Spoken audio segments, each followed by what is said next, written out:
Lastly, of course, we're going to talk about our main trio, starting with my baby boy, Arielle. Can I just say that Arielle really fucking kicked ass in this book?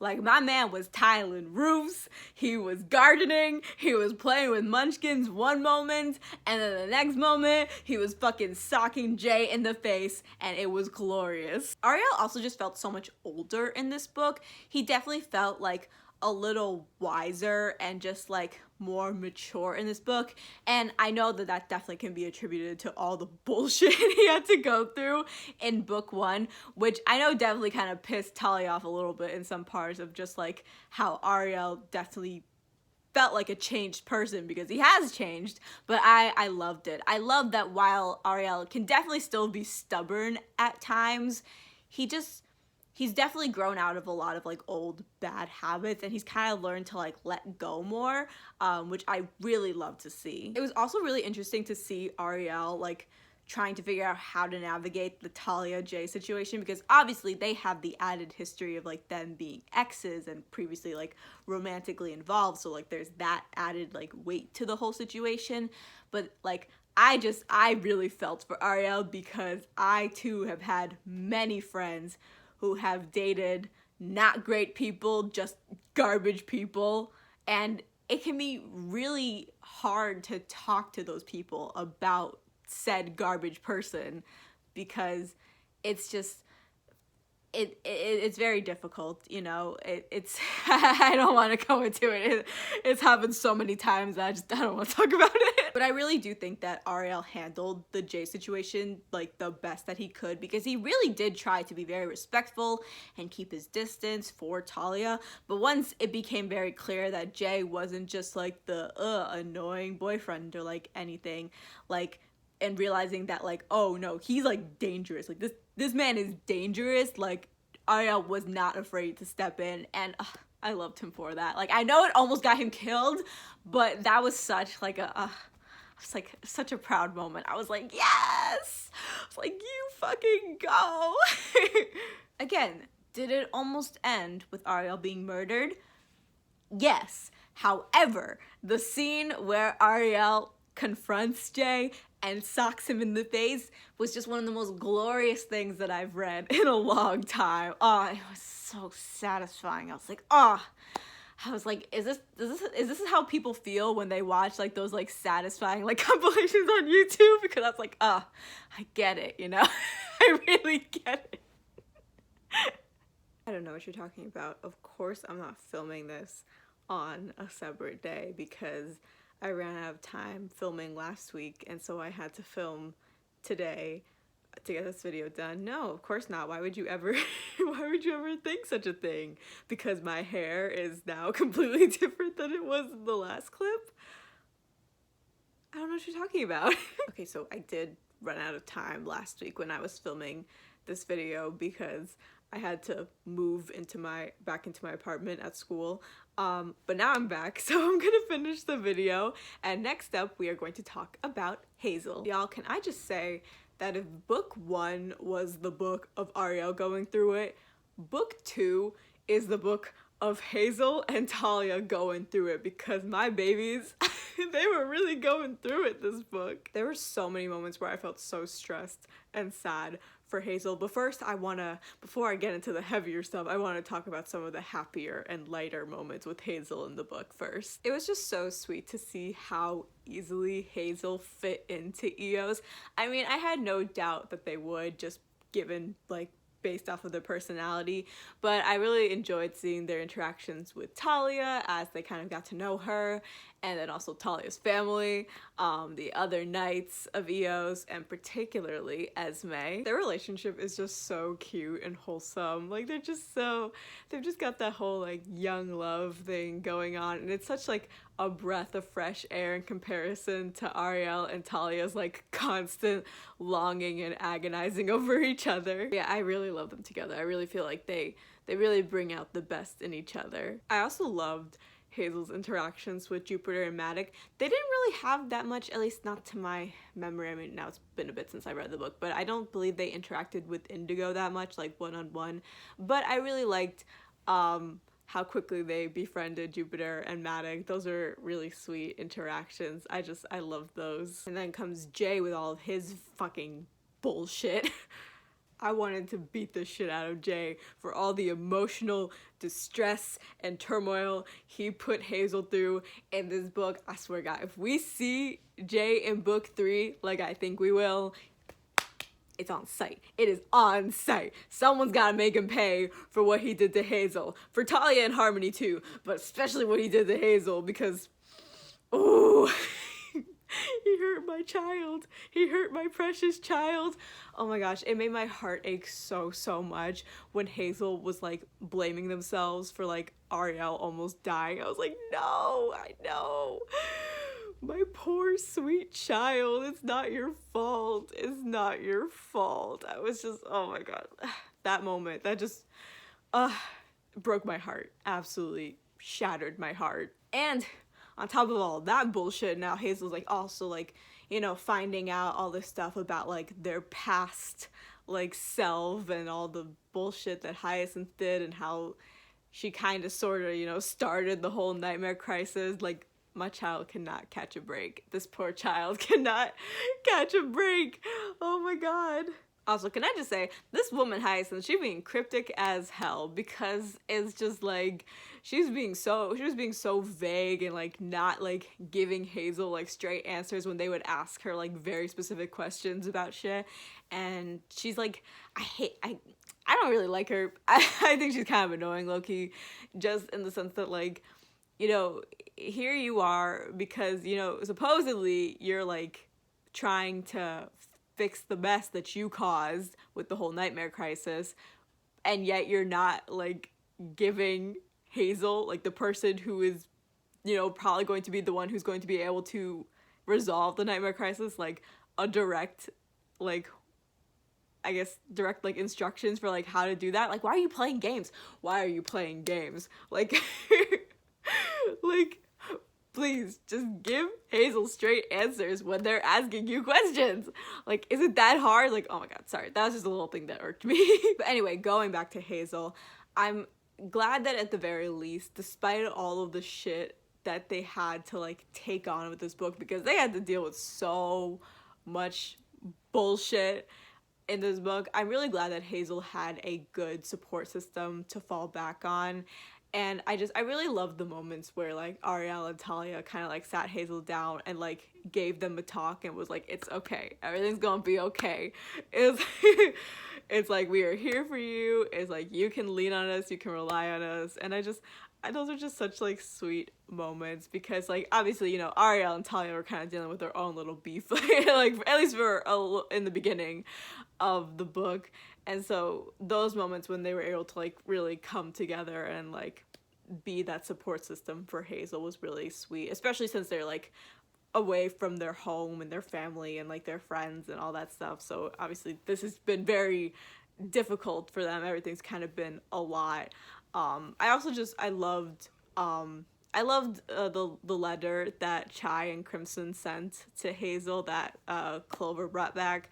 That was just so sweet. I was just like, oh, I'm just so glad that my baby has a good support system. I also felt so sad when, like, Hazel was, like, basically, like, saying, like, I don't know if I'm a good person because my past self did some, like, shitty things and, like, really significant, like, shitty things in the past. I was like, no! It's like, no! My poor child, you are a good person. Like, just because you weren't able to get Jay to not be a shitty person, and just because Hyacinth was doing some tomfoolery before you even existed, like, that is not your fault, baby. That is not your fault, and you don't need to blame yourself for it. I was just like, oh, I want to give my child a hug.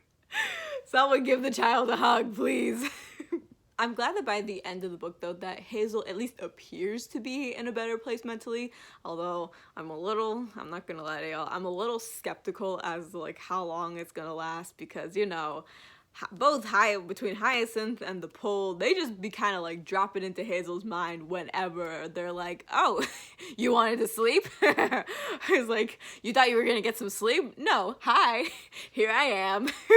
Like, straight Why did that just remind me of the fucking Taylor Swift anti-hero music video? But yeah, so I guess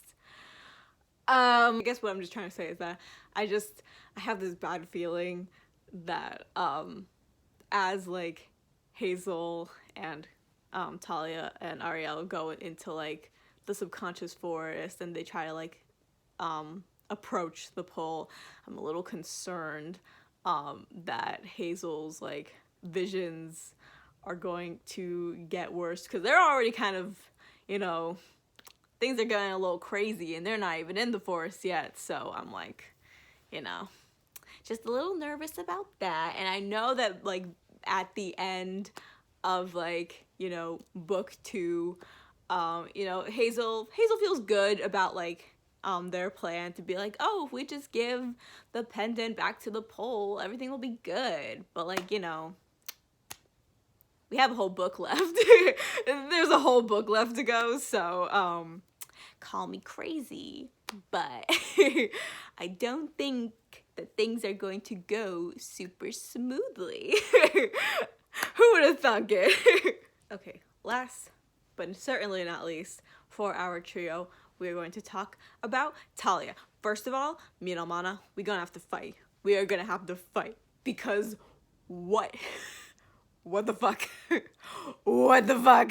I just felt so, my heart was like breaking for Talia this whole book, because I felt like she was just on the verge of like a mental breakdown for like the majority of this book. Like almost the entirety of this book, Talia was on the verge of a mental breakdown. There was bullshit going on in her personal life, and then she had all this shit to do that was like regarding like the fucking fate of the world, and just like everything was like converging in all at once, and she was like like falling apart, and her being so stressed, and I felt so, oh my god, I was just like, no, my heart is why I told y'all this was the book of Hazel and Talia going through it, because they really went through it. Starting with Almana, first of all, I'm glad that Talia, you know, was able to get to a point with Arielle to like really like kind of let her guard down, let her walls down, and like really confide in him about like her insecurities and like all like her past trauma. But like oh my god, I cannot believe like the fact that Almana literally like gave Talia this whole spiel of like everyone you know and love is going to betray you in the end. Like you can't trust anybody because they're all just gonna betray you in the end. And then she fucking dipped? Insane. Absolutely mind-boggling to me. I cannot like, what? What? Like, why would you say that? Oh my god. Projection much? Like, Jesus. Holy shit. I was like, oh my god. And then just like try to be like, oh, everything's fine. Everything's fine. But you're a guardian now, so everything's okay. Everything's okay. You can handle it. You're fine. You'll be fine. Like, you can really just tell like that everything that like Almana said to her, and just in the way that she did it, and the way that she like completely dropped that bomb on Talia like right before and then left, it really shows just like how much that affected Talia, and like how she really felt that she needed to like put so many walls up and to be so strong for like everyone. It just breaks my heart. And now let's fucking talk about Jay, because if you thought that I was done talking shitting on Jay, you are sorely mistaken, because we're gonna have to fight. Because oh my god, the shit he put her through. Like, I can't even imagine what I can't even imagine what Talia must have felt when like it all like clicked of like, so your boyfriend just tried to kill the person that you've been in love with like this whole time, and then also like your boyfriend was cheating on you this whole time with your best friend, and like part of the whole reason why your boyfriend almost killed Arielle is because he was trying to cover up the fact that him and Harmony were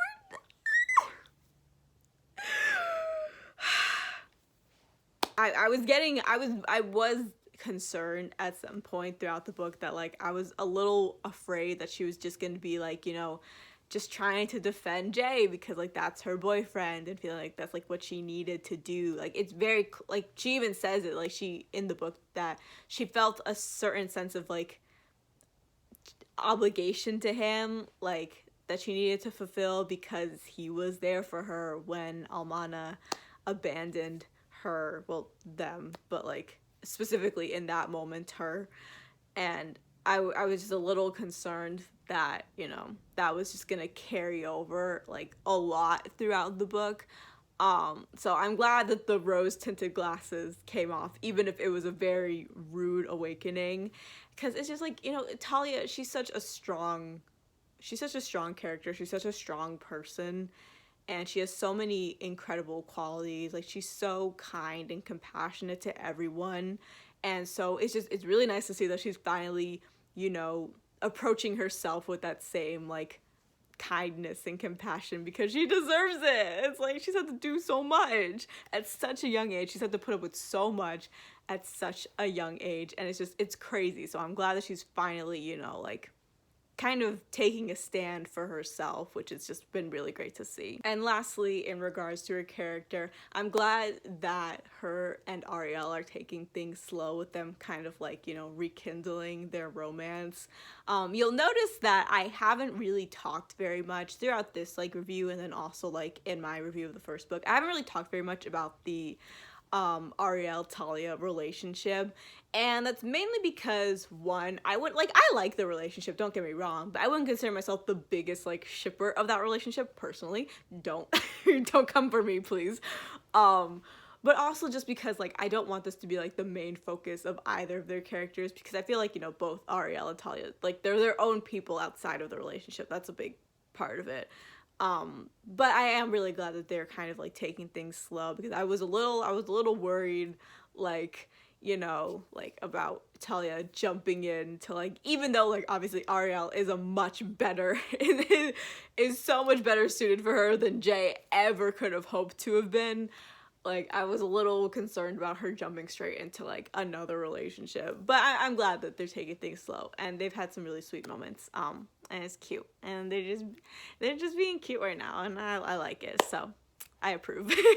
Okay, before I give my final thoughts on the book, I thought that I should probably acknowledge that my predictions about Almana were very off base. I mean, obviously she had a lot of relevance in regard to like Talia's character arc, and just like the damage that her abandonment, like that mark that it left on Talia, and like how it just affected her throughout this book. Obviously that like aspect of Almana was very relevant to this book, but I'm very surprised that we didn't really get like any more information about her. But I really do have this gut feeling that she'll show up in book 3 somehow, or maybe that's just more like this strong hope that I have that she'll show up in book 3 somehow, because I just feel like personally, I am way more invested in learning more about her than I am with Hyacinth, which might come as a surprise because, you know, the series is literally called The Pendant of Hyacinth, so she is a